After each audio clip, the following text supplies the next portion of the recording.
class 12 exam. So this may help you reduce your fear a little bit, but that's not the right way.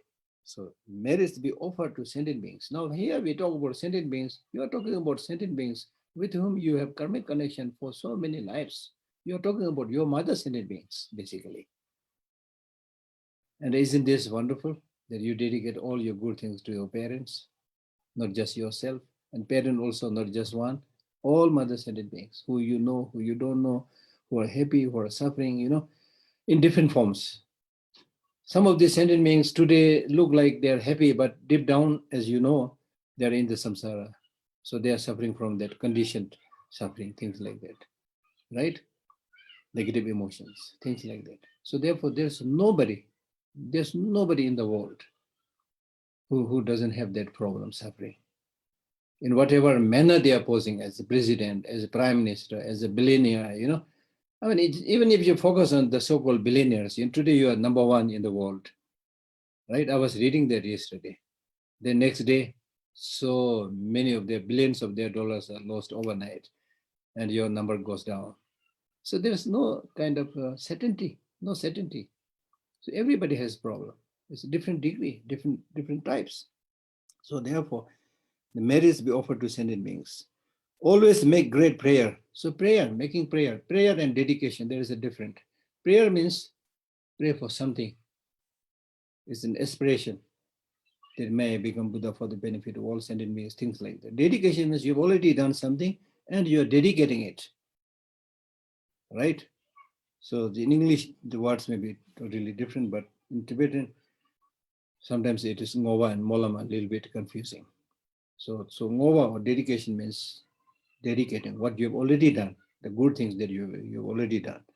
Prayer is an aspiration that may I achieve this, that may I become this, things like that. So prayer is also important.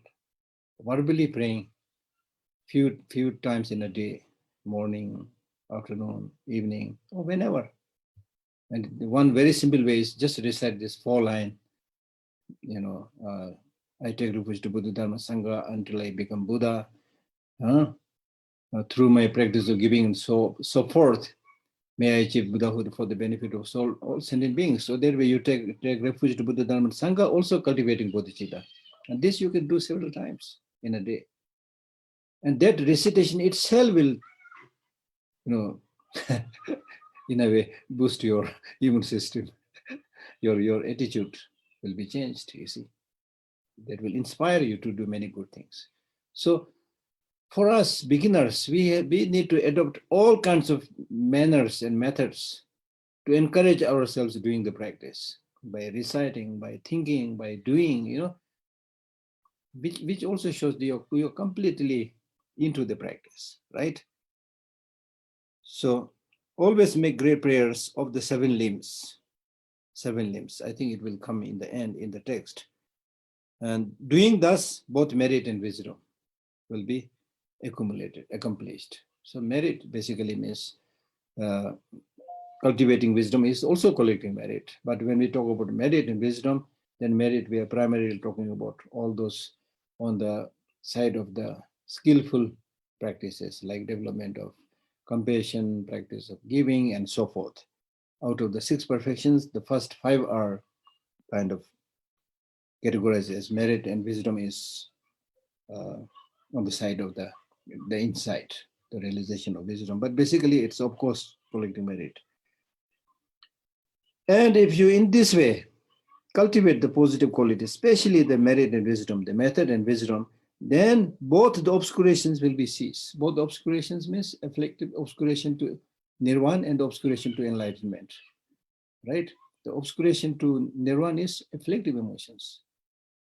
Obscuration to enlightenment or Buddhahood is the imprints left behind by the negative emotions. So that way you'll be able to remove both the obscurations to nirvana and enlightenment.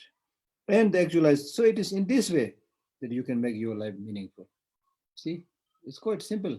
Many people these days ask, what is meaning of human life? What is meaning of human life? This has been not a new topic, but it is a topic that has been discussed since Aristotle. when he use the word eudemia or something, which means happiness. Happiness primarily, as an object, in terms of the object, that is the student's happiness must be increased by depending on external situation circumstances. Not much talk about the development of happiness through the thinking of the student itself. But what is taught in Buddhism is helping the student change his or her mental perspective, right? So I use the word, flourishing, right? Flourishing, human flourishing. The aim of education is human flourishing. So flourishing basically means not just successful in the material world and has a lot of friends, not like that, but in terms of internal mental, development. So that's how you can make your life meaningful. So now if you look again carefully, he's saying that to achieve that Buddhahood, which is another name for ultimate happiness. So making your life meaningful means achieving that ultimate happiness. And then the practice of method and wisdom, having prayer and dedication, all these are methods to achieve that long-lasting happiness. So again, we can say that from Buddhist viewpoint, as His Holiness the Dalai Lama normally says, the meaning of human life is happiness. Of course, there are different views. Some people say it's not, the meaning of human life is not happiness, meaning of human life is benefiting others. But it comes to the same point. Why should you benefit other sentient beings? Then again, happiness, peace. So happiness versus pleasure. Meaning of human life is not pleasure, but happiness. Right? Thus one attains the unsurpassing enlightenment. So that is the point. So in this text, the first big part of this text is really like Dromtomba praising Atisha, continuously praising Atisha by saying, you are my Lama. And as my Lama, you have this quality, you have Sutric qualities, you have Tantric qualities, you have qualities of morality and so forth. I mean, Dumtumba was basically saying you have so many qualities, but you never pretend that you are somebody special. Even though you are a great Tantric practitioner, but you just, remain, in a very simple, ordinary way. And your knowledge is so vast and so deep, but when you speak to the people, you speak in a language people are able to understand, things like that. He's just showers kind of praise after praise to Atisha. And then after all these praises, then finally he says that since I had the luck to receive, all these great teachings from you as my teacher, as my Lama, now it is important, while I have this opportunity of seeing and receiving the teaching from you, I need to know how to, I need to know how to ensure that all these good qualities that I have developed are not lost. So I need to know how to dedicate it. So that was the question that is being asked. So there are interesting kind of answers here also, but I'm really tempted to read another Kadamba text, which really talks much more about dedication, which I think will be very, very interesting and very, very interesting.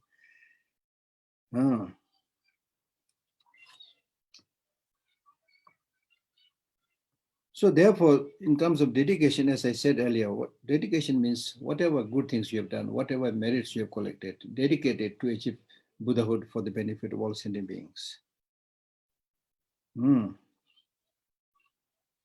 Then here, this dedication is explained with some examples. The first example is just like a goldsmith or silversmith. Now, in the case of goldsmith and silversmith, when golds and silver, materials come in their hand, the silvers, golds, however pricey they may be, they cannot by themselves change and become a beautiful gold ring or silver earring or things like that. They are like transformed, changed into beautiful ornaments by that skilled goldsmith and silversmith, right? So similarly, whatever virtuous qualities we have collected, those virtuous qualities that you have collected, itself is almost like neutral, right? It is through the power of prayer, it is through the power of dedication that it becomes a cause to become, take the life of human being, cause to be born as a celestial being, or Sarvaka, Pratika Buddha, or Buddhahood. So what will be the end result is dependent very much upon your prayer and dedication, right? The second example, very interesting example given is just like leading a horse. It says leading a horse. So when you lead a horse or any other animal, because you are the one who is controlling those animals, so you can lead them in any direction that you want. So similarly, all the virtuous qualities that you've accumulated can be led or taken into the direction where you want to take through the power of prayer and the dedication.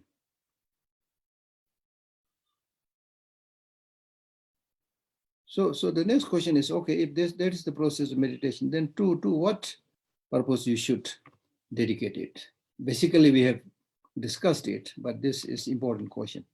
Then it says, we already said that it should be dedicated to become Buddha for the benefit of all sentient beings. Now, the importance of this is explained by an example by saying that even a small drop of water, when it falls into the ocean, then the drop of water never gets dried. Left in its own, just one drop, it could quickly get dried. But when it is fallen into that big ocean, it remains there. So similarly, your small merit or your small good things that you be done, maybe small, but if you dedicate it to become Buddha for the benefit of all sentient beings, then the fruit of that will never be lost. That's one thing. The next example is just like a tree. Whatever kind of tree it is, to ensure that the tree, the root of the tree gets hold strong get hold in the ground. We need to first plant the seed, right? Nurture it, giving water and things like that. And once you take care of that in its developing stage, then gradually you don't have to take care. The leaves will come by itself, the branches will come, fruits will come, and the fruits will also come for a long, long time. It's like that.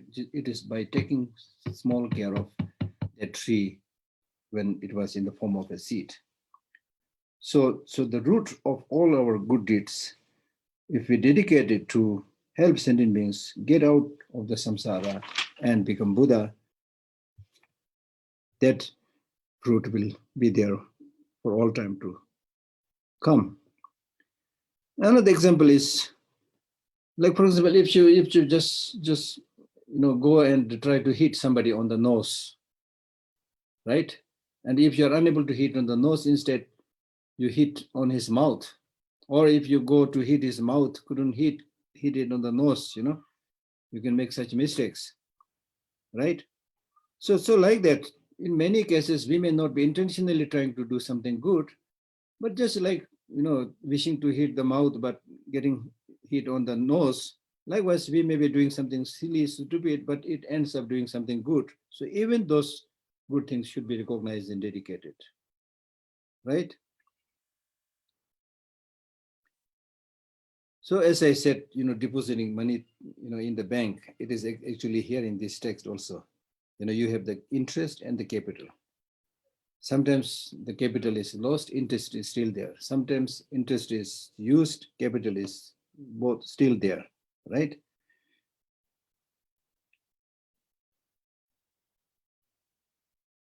So we have in fact collected many good deeds.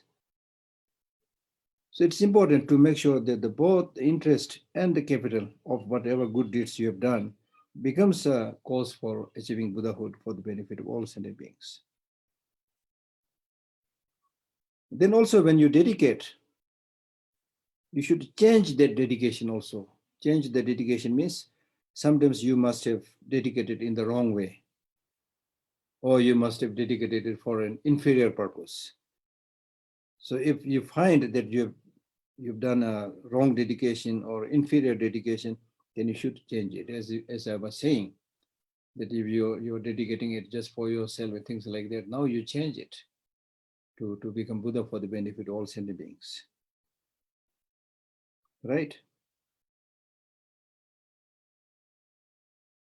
And then he also gives a beautiful example about sometimes when some of your close relatives and friend dies, then you make some dedication, how is it going to help? He gives a beautiful example by saying, for example, if one of your relatives is being carried by water, right? Carried by water, then this relative is being carried by water and he is not in a capacity to help himself or herself. He's in a helpless situation. He doesn't know how to swim and things like that. So in that case, if you go and just catch hold of his or her hair or a cloth, just by holding that, you can pull that person out easily, save the life of that person. So this similarly, the sentient, your relatives or others who are gone and who are dead, they are basically driven away by the force of the wind of karma, right? And they really have not much control what kind of life they are going to have.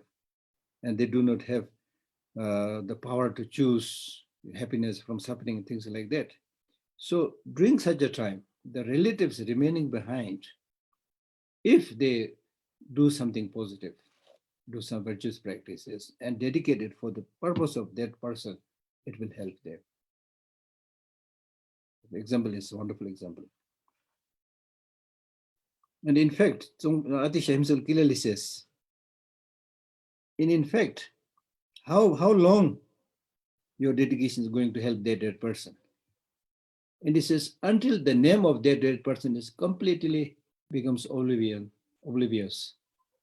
In other words, so long as the name of the person is dead long, but still his name is still there, so long as that name is there, till that long, if you do the dedication, it will help that person, wherever he or she is born. Now a question arises, can we do this with everybody? Relatives, not relatives, people you know, people you don't know? He says, no, that's not possible. You can't do it with everybody, but you can do it with people with whom you have relations. Relations, what kind of relations?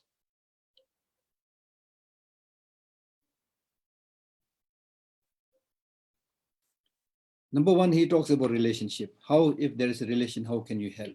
He gives an example by saying, for example, if few people are traveling, trying to cross a river, and then they are all tied together, then because of having tied together, each of them can help each other. So similarly, if you have that relationship, you can help each other. Now here, when we talk about relation, there are three kind of relations. For example, one, relation in terms of the ordinary, family relation, as we normally say, family relation. Second is relation in terms of,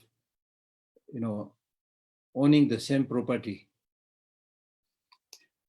or same material belongings. If we share the same house, same property, things like that. So there's relation through wealth. Third is dharmic relationship. If you have these relationships, for example, if you have this familial relation,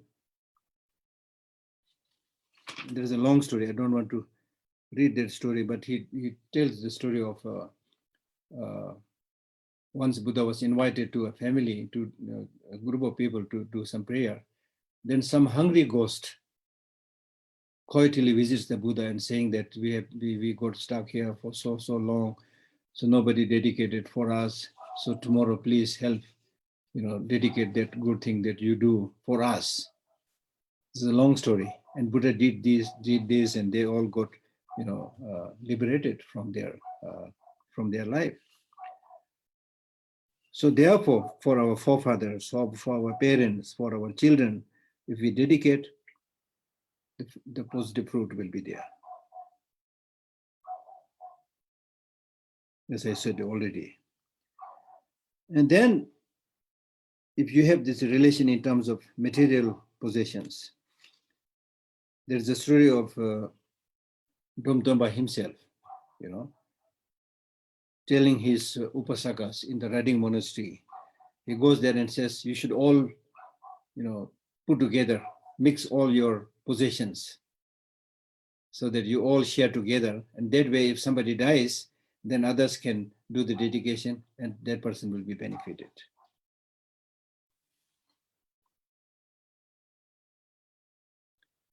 Because if you just keep the property by yourself and do not share it with others, then whatever dedication you do, you will benefit, not others. And this is sensible. Otherwise, somebody does the karma and you get benefited. That's not possible, right? Then the next is the relation in terms of dharmic teachings. That's, of course, easy to understand. And then he clearly says, if these three relations are not there, then you cannot just do the dedication for someone who you don't know, have no relation of any of this type. Now, whether you have any of these three relations is something that you need to explore carefully. And if you don't have that relation, then it's very difficult to help.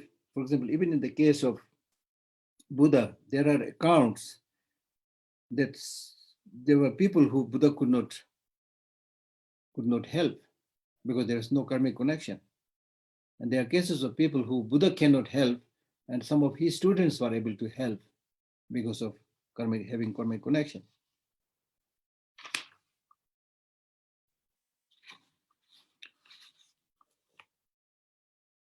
So this is, I think, a brief explanation about dedication.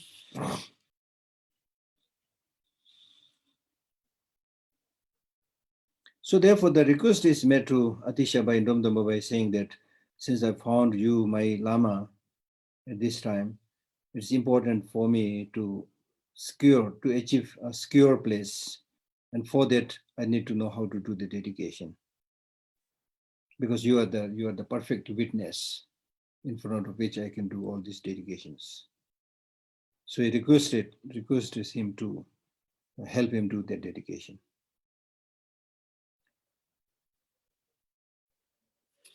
And then before answering the actual question, Atisha also again, praises Domdamba, saying that you are the most important disciple, special disciple, you are not an ordinary person, all those things, And therefore, I've given all my teachings, including all the higher tantric teachings. I've given you the morality, I've given you the teaching on meditation, I've given you teaching on wisdom and things like that. And then he explains the meaning of dedication, which we have already discussed. So he talks about, dedication with 3 points: the preparation, the actual practice, and the conclusion. So for doing any dedication, the preparation should be taking refuge to Buddha, Dharma, and Sangha for the benefit of all sentient beings. For the actual practice, there are 3 parts again. There's the field towards which you dedicate, the thought by which you dedicate, and the material which you are going to dedicate. Now, in the case of the field or the object to which you dedicate, it could be the field of, somebody who has great qualities like the Buddha. Then, or it could be the field that has benefited you, like your parents and things like that. Or the field could be suffering sentient beings. And the thought should be, when you do the dedication, it should be free from the 3 cycles. 3 cycles means you as a giver, you as the person who does the dedication should not have that grasping to yourself. And the material object that you are dedicating, you should not have grasping to that material object. And then the act of dedication to that also, you should not have that grasping. So with a pure understanding of lack of inherent existence, you should do the dedication. I mean, here the point is, I think I've discussed this earlier, but 2 things, not only in the case of dedication, but a subtle kind of distinction that we need to make is one, things do not exist independently, right? We have been discussing this for long. Second, if things do not have independent existence, then how things are going to function? It's very subtle. We have earlier repeatedly explained things are like a dream, like an illusion, you know. So how does function, things function? Dedication and things like that function, right? So here we need to know clearly that when we say things do not have independent existence, we are not saying things do not exist. Things exist, but the way they exist is like mirage, like illusion, like a dream. In the dream is a wonderful example which we all get. So in the dream also, you get all the pain, all the pleasure, you get all the nightmare. Sometimes in the dream you get such a good dream that even in the dream you burst out laughing, right? It's a dream, right? It's a dream, it's not actual life. But you get that same feeling of happiness, of suffering, right? So similarly, even though things exist, nominally, conventionally, they function. They function. Now, if you understand this a little bit, then your grasping and craving should be reduced, because things are like so happening in such a quick succession, changing, ephemeral, nothing to hold on to. Nothing to hold on to.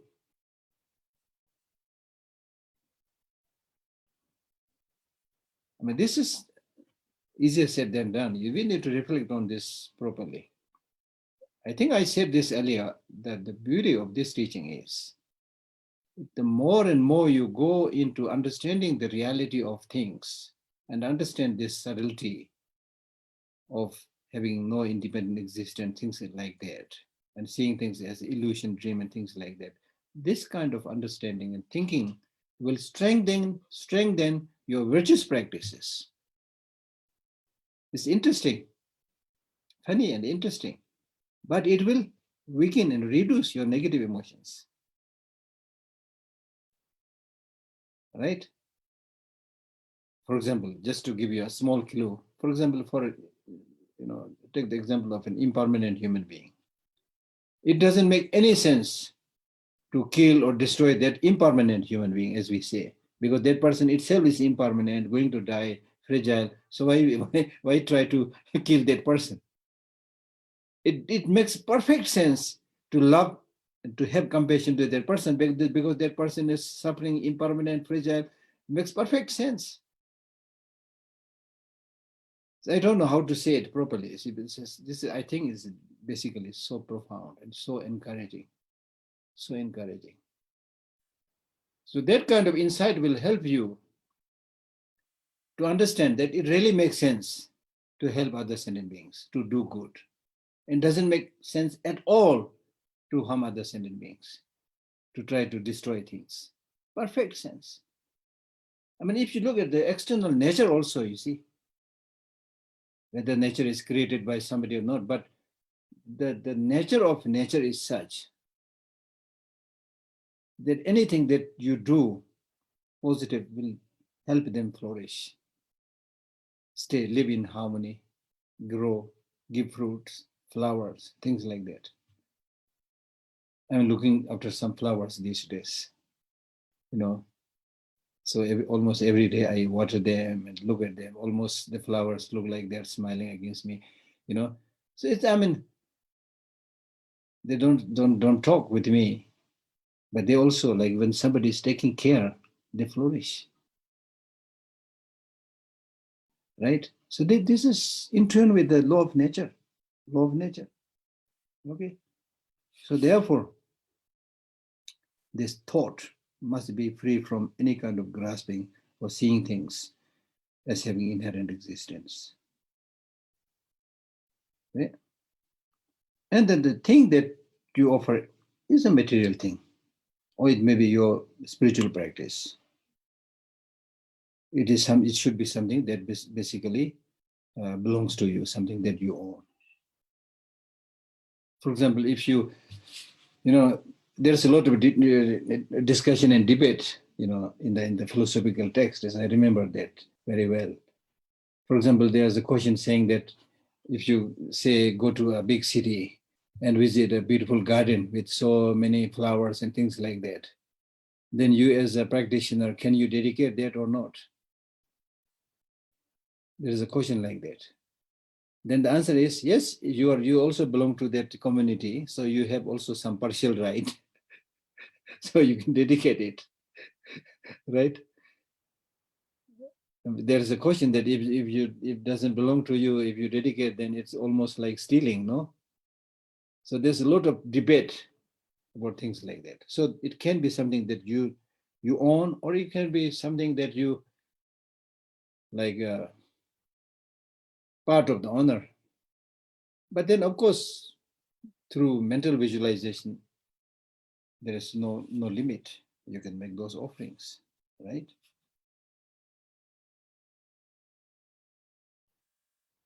So the process of, and the one which makes the dedication is your mind. And to whom it is dedicated is the Buddhas. And the process of dedication is seeing them as they appear, but with the understanding that they do not have inherent existence. Okay? Then if you enter into higher tantric practice, then there is a process of dedication in accordance with the generation stage, completion stage, and things like that.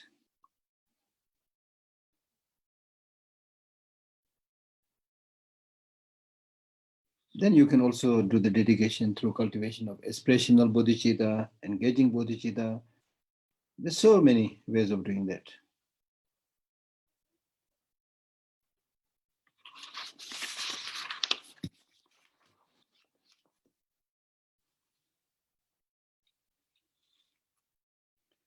So when you do the dedication, just as Domtamba is doing it here, by having Atisha as the witness. So similarly, when you practice that dedication, you can also imagine the presence of Buddhas and Bodhisattvas in front of you.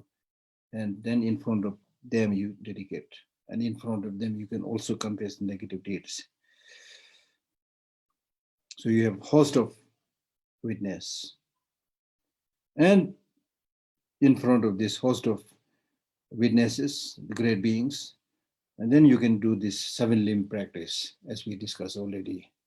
7-limb. 7-limb means paying homage, number one. So paying homage is important because paying homage basically means physical, verbal, mental homage, but with the thinking that I am going to purify my negative deeds. So paying homage or bowing down is symbolic of your practice of humility, right? Humility, because people who are arrogant, they will never bow down. So bow down. When you become humble, you become receptive. You become sensitive to the needs of others.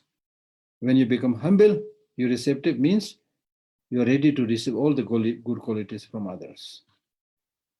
Not necessarily just from your teachers, but from other people also, when you're humble. But if you're arrogant, then you think you know everything. You never ask other people, and you don't also listen properly to other people. That's, again, big problem in today's world. Everybody is ready to share or talk, but not ready to listen. Listening is more important. That's why you have 2 ears, only one mouth. If you listen, you will hear a lot from others. If you just keep on talking, you'll be talking only what you know. Right? Oh. So do this paying homage. Then offering. Offering may be something, as I said, that you own, or it may be something you mentally offer.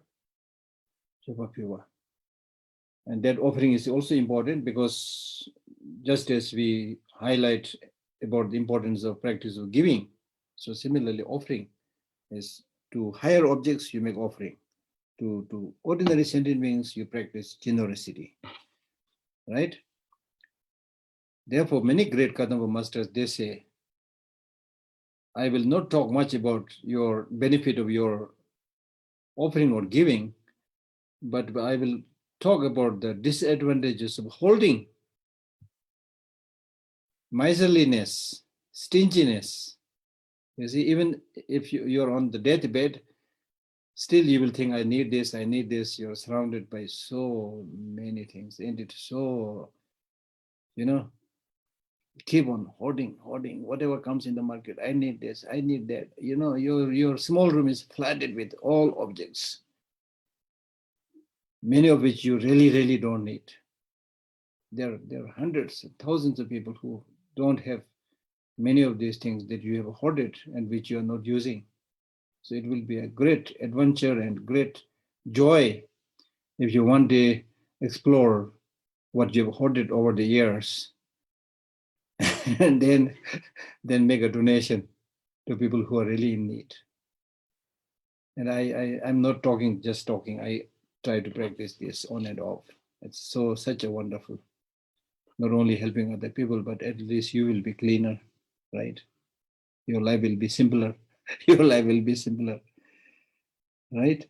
So unless, as I said, unless you have some kind of internal mental contentment, even if you become the richest man in the world, look at some of the richest men in the world. They are not contented. They want more. They want more property, more, more.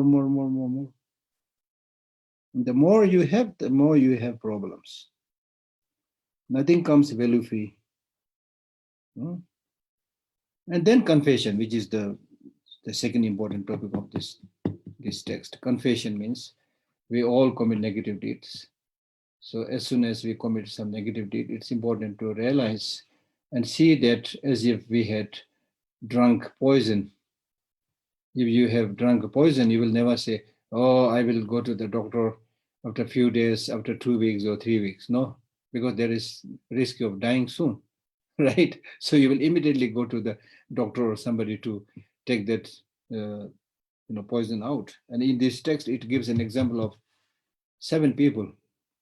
7 people. In this text, it gives an example of 7 people who go somewhere and then buys a lot of meat, poisoned meat. But then, joyfully they say, oh, it may be a little bit poison, but we'll not die. Let us eat, So they start eating their poisonous meat. Then 3 people die on the spot. 3 people are just very sick. And the 7th one is slightly better, but he also has eaten the meat. So he has this scare, fear. The 3 already gone and the 3 are, in the process of dying. So what should I do? So without a second thought, he will immediately try to vomit it out and go to the doctor and, do everything possible.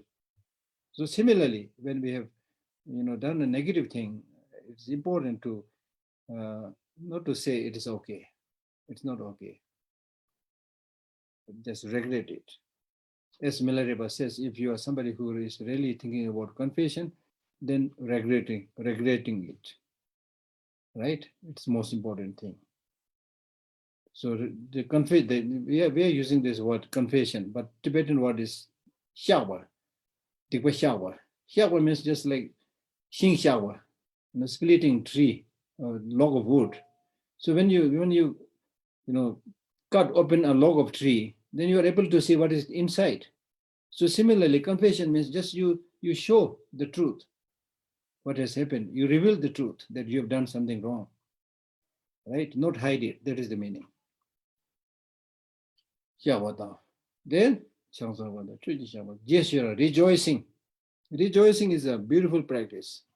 You rejoice at the good deeds done by yourself. You rejoice at the good deeds done by Nordinla. You rejoice the good deeds done by Rajiv ji. You rejoice the good deeds done by everybody, right? You rejoice the good deeds of the Buddhas and Bodhisattvas, of course, but you rejoice the good deeds done by people who are much, in a much more difficult situation. Even you will see even these people doing many good things.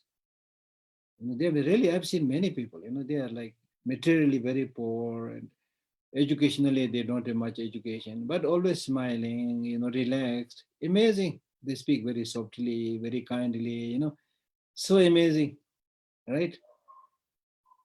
So therefore, there is more reason to rejoice at the good deeds done by these people who are in such a helpless situation, you see. And then rejoice your own good things. Because when you have really done something good, then that is the time to rejoice, to sing and dance, whatever, right? Ordinarily, we sing and dance for stupid things, right? Right?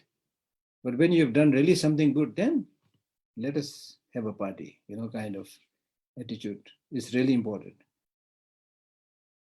Yes, you're on. And one of the teachers says, this practice of rejoicing is such a good practice that you let others do the good job and you just sleep comfortably on your bed and rejoice at their good deeds. so so with virtuous practices also, if you know how to practice it, you can get a lot of benefit. So therefore, people who have dharma knowledge, they know how to purify negative deeds. People who don't have that, they don't know. Even if they commit a small negative deed, it becomes heavy.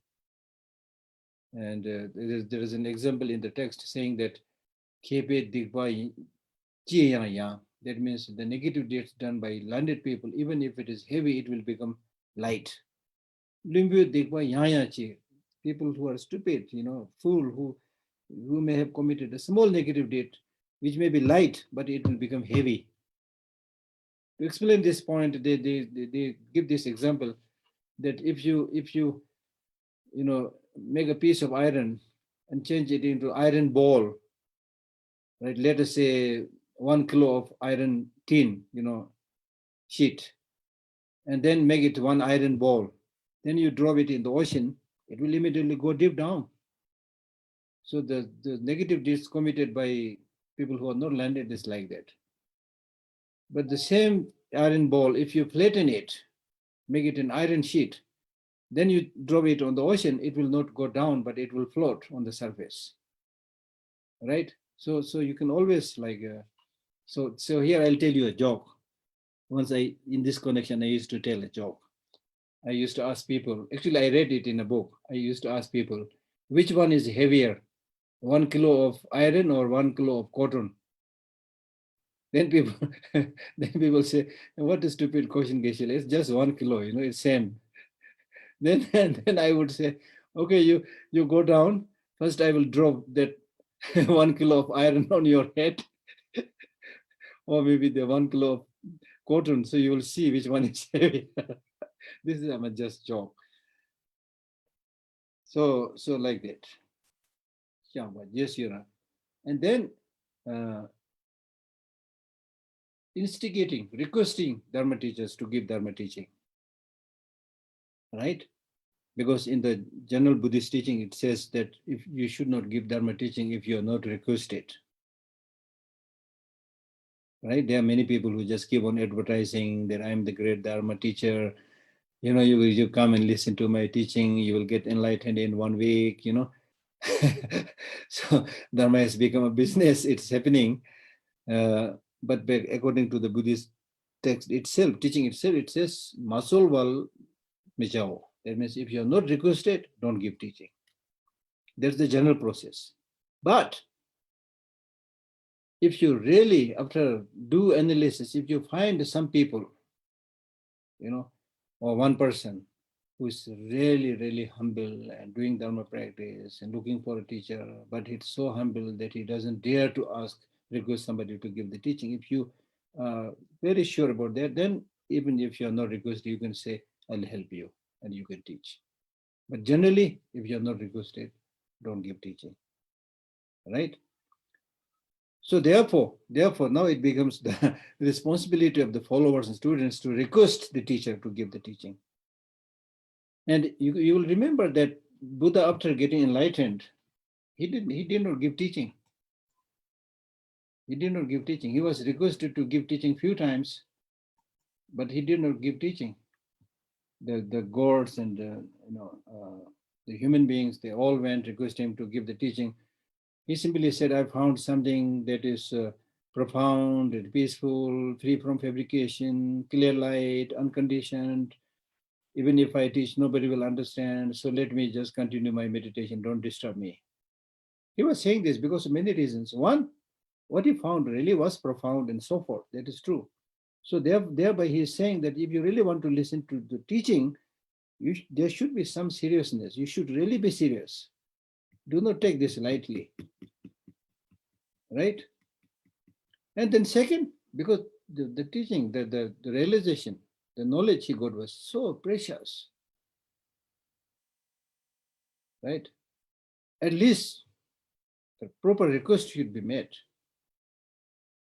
So there are several reasons for that. So therefore, normally, it is important to request the Lama to give the teaching.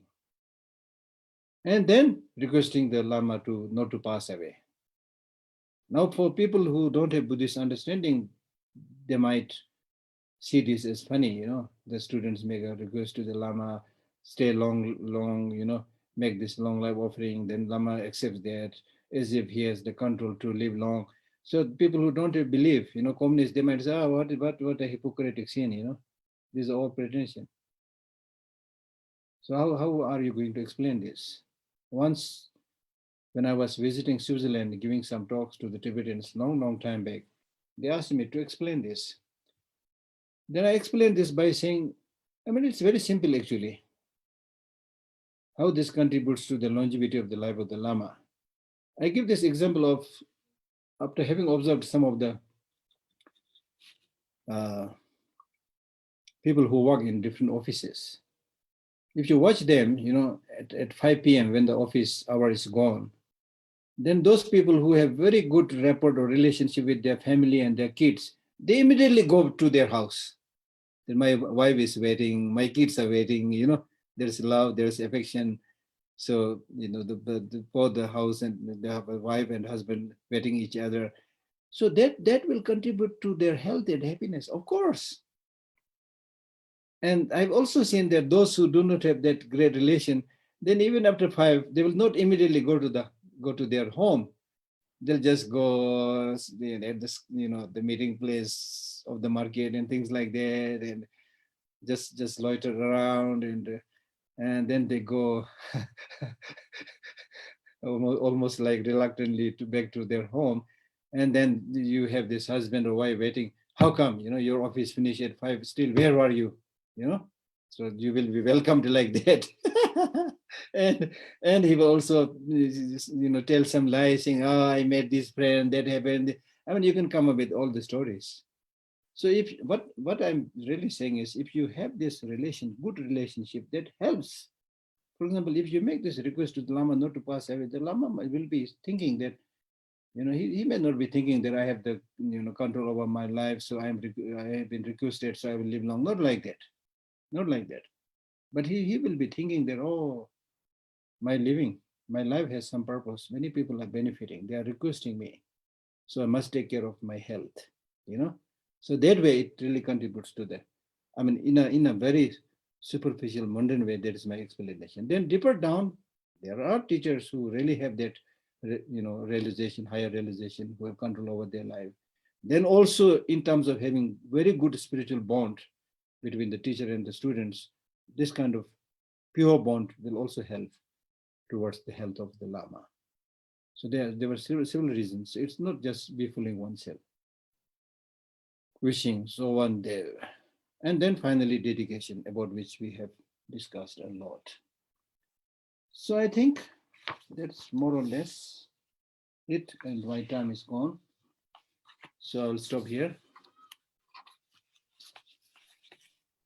So thank you so much, Atisha. So now it's time for some questions. Jackie and Dinara, before you, can I please raise the question sent by Amita? She had sent this question a long time back in the chat box. The question was, Geshe La, is it possible to not lose one's temper occasionally? Possible. It needs training. It's all question of training, as I said right in the beginning. Right? Because if you think carefully, how does your losing the temper is benefiting you, right? And in fact, I remember very clearly somebody saying, losing temper means basically, we use this beautiful word, losing temper, but it basically means getting angry, right? So that gentleman says that getting angry with the hope to harm somebody is like taking poison by oneself and expecting others to die. Because so getting angry means actually taking poison, you see. So forget about changing other situation. You will be the first victim of all these negative emotions. When you develop it, you're the first victim. So through training, yes, not easy, but through training you can change it. Next we have Jackie. Jackie, you can ask your question. Yep, I sent you the unmute request. Hello, thank you. Thank you for your teaching. Can I ask 2 questions? I'll try and be quick. First, we don't, like Atisha, you said, had a stupa, so if he did something wrong, he would make prostrations to the stupa. What should we do? Like, besides just regretting, is there anything we should say? Is there any daily practice for purification we should do? Your question is like breaking a little bit. So when we confess, do we just regret it? Is there anything else we can do? Is there anything we can say? Like, we don't carry a stupa with us. Yeah, confession. Confession is not just regretting, but regretting, of course, but more than regretting, you are saying that you are not going to repeat it again. That's the most important thing. You will purify it, and I will not repeat it again. Thank you. And then my other question was from last week. You mentioned, I forget the context, but something like you go into the tent of light, watch appearances and cut the foundation and see the empty nature. What does appearances mean? Is that the same as dependent origination or dependent arising? Appearance. Yes. Yeah, you know, this is really, I think, related, again, your question not so clear, but I think this is related to appearance and reality. Appearance, when we talk about appearance, we are talking more about the conventional aspects. The appearances of men, the appearances of women, the appearance of black, yellow, mountain, house. So many appearances are there. And we normally decide things going by the appearance, that she is good, he's good, this is good, that is bad. We just go by the appearance. We don't have time to go a little bit deeper down beneath the skin and see what is the reality. So therefore, we make a lot of mistakes. Like, for example, even if you go for shopping, you just go for appearance. Oh, this looks beautiful, this looks good. And then you just buy the look, you buy it. And then later on, you find that it is not as good as it looks. So appearances are deceptive. So therefore, go deeper down the appearance and see the reality. Thank you very much. Thank you. Thank you, Jackie and Gisela. Dinara, you can ask your question, please. Thank you very much, Geshe. I have the question. I often think about the creation of the link for my dedication of the merits. For example, if I give the food to the birds in the park, I create in this case link with animals. Merit, yeah. Or if I participate in the project of create of the Buddhist books. In this case, I make the link with the people who read these books for my dedication. Yeah. Thank you. Thanks, Dinara. Shrijan, you can ask your question. I've sent you an unmute request. Okay. Thank you, Geshe, for this talk. Thank you so much. I also met you in the India Habitat Center talk in New Delhi, and you spoke about meditation on death then. And I am not very learned in the Buddhist scriptures or Buddhist texts, but I decided to take it up, and I have been practicing it almost daily in Kadampa 9-point meditation on death. And I wanted to ask if you can shed some light on it, because I couldn't ask you back Are then. you the one who wrote me this letter? Yes, yes, yes. Yeah, so I must say, I'm sorry I did not answer, but the article that you had there, it's a very good article. You can practice like that. Yeah. Okay, thank you. And the other question is about chanting, which is the different Tara chants and the medicine Buddha chanting. And also, like, I really enjoy it. Gives me also a lot of relaxation. And also the chanting of the Lotus Sutra by in the school of nature and Buddhism. Yeah. So is this all okay? Because these seem to be different, because they seem to be from different doctrines of thought. And I also enjoy different chanting from different schools of thought, not just Buddhism. So I was wondering, okay. It's okay because when you do the chanting, you're not just chanting because of certain belief or aspirations, but when you chant, you're using your energy, wind energy, and that impacts the whole process of your psychophysical functioning. You see, so there is almost like a scientific explanation to that. So it's good. You do chanting, any chanting, yes. No, but if you're like somebody who is practicing compassion, then you do more chanting of Avalokiteshvara, right? Or if you're practicing wisdom, then more chanting Buddha is okay, but Manjushri, things like that. Okay. Otherwise it's okay, yeah. Okay, thank you. Thank you, Srijan. Thank you so much, Geshe-la. Now, before we wrap up our session today, I would like to make this big announcement. I wouldn't say small. We have a very big announcement. Tomorrow, Geshe-la is giving the first lecture of Dalai Lama Chair, established in partnership with the foundation at the MIT University, Pune. So please check this out. We will send you the email. I hope you received the email announcement, because some of you have already asked me questions in the chat box. So we will resend you the emails for more details. Geshe-la will be giving his lecture on Nalanda tradition and its relevance today. And with that, thank you so much, everyone. See you next week. Thank you so much, Geshe-la. We truly rejoice in the teacher we have, the teachings we have, and the fellowship that we enjoy. Thank you so much, everyone. Thank you. Good night. Thank you. Bye-bye. Thank you.